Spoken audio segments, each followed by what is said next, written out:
Alors, je m'appelle Patrick Montier et depuis un an, je suis rentré à l'État de Genève en tant que Smart City Manager.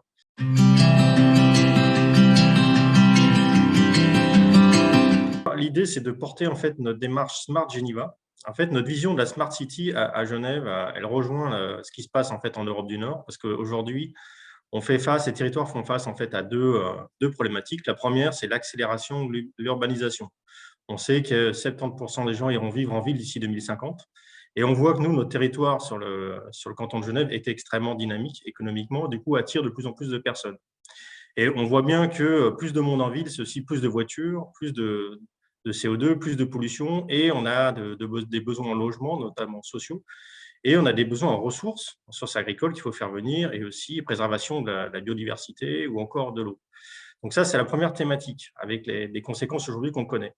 Et en fait, la deuxième thématique, c'est le réchauffement climatique. On sait aujourd'hui que le climat se réchauffe et que les villes vont vraiment subir de plein fouet en fait, cette montée de température. On va avoir certains quartiers qui vont se réchauffer plus vite que d'autres. Et d'ailleurs, le GIEC nous prévoit en tout cas que Genève aura le même climat que Venise d'ici 2050. Donc, ça va faire vraiment très chaud. Donc, si vous voulez, ces deux thématiques-là, c'est l'essence même en fait d'un programme de Smart City. Comment on fait pour répondre avec les citoyens à ces enjeux, ces deux enjeux aux conséquences de l'urbanisation et réchauffement climatique. Et donc, notre idée, c'est de mettre en place tout ce qu'on peut faire, tous les programmes innovants sur le territoire qui permettent de diminuer nos émissions de CO2, de nous adapter, de rendre le territoire plus résilient, de l'adapter au réchauffement climatique. Et notre idée, c'est justement, au travers d'un programme de Smart City, c'est de mettre en avant toute cette communauté d'acteurs, et aujourd'hui, elle est nombreuse. On a des startups, des industriels, des PME, et pas mal de personnes qui ont envie de bouger, qui ont des idées innovantes. Et ce qu'on souhaite faire, c'est fédérer cette énergie finalement au service du territoire pour rendre notre territoire plus durable. Voilà.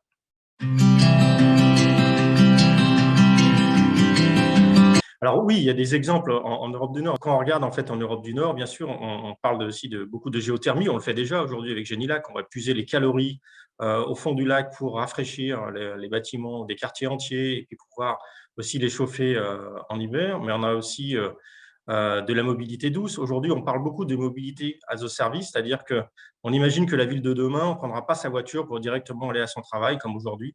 On prendra plusieurs moyens de transport qui pourront être divers. On pourrait imaginer prendre un bus, puis après un vélo et encore un troisième moyen de déplacement avec un seul ticket, par exemple. Donc ça, c'est vraiment la mobilité comme un service, c'est-à-dire qu'on va plutôt louer des services. On rentre dans l'économie circulaire ou l'économie de la fonctionnalité. C'est-à-dire qu'au lieu d'acheter du matériel ou un service, on pourra pouvoir le louer. C'est ce qui se passe aujourd'hui avec la Manivelle à Genève, par exemple, qui propose de mettre à disposition des biens pour éviter justement de faire des achats et de pouvoir les louer.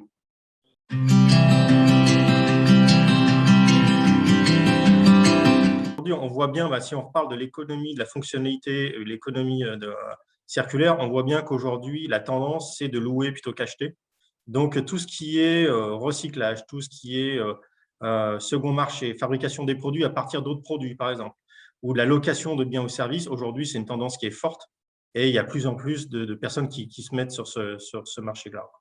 On a aussi, alors pour les transports, c'est un peu plus compliqué parce que c'est surtout des grandes institutions, mais il y a aussi tout ce qui se passe au niveau ferme urbaine. Aujourd'hui, les fermes urbaines, c'est vraiment intéressant parce que ça permet de créer finalement des îlots de fraîcheur et il y a un lien aussi social assez important.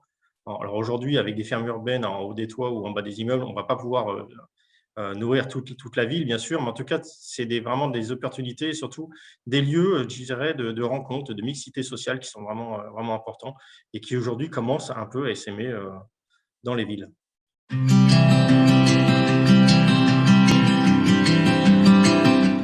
Alors, elle est importante, mais c'est plus la raison d'être. Si vous voulez, la première version de Smart City, c'est ce qu'on appelle la version un peu techno-push, c'est-à-dire qu'on pensait tout résoudre avec la technologie.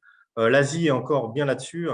On digitalise tout, on met des caméras partout, des capteurs, du big data, on sait qui fait quoi à chaque instant. Aujourd'hui, c'est vraiment plus, je dirais, la tendance. On a besoin d'informatique, bien sûr. Si on veut s'occuper de la pollution de l'air, on est bien obligé de la mesurer. Donc, on va pouvoir mettre des capteurs et remonter des informations. Mais en tout cas, c'est l'informatique, en tout cas, la digitalisation reste un moyen.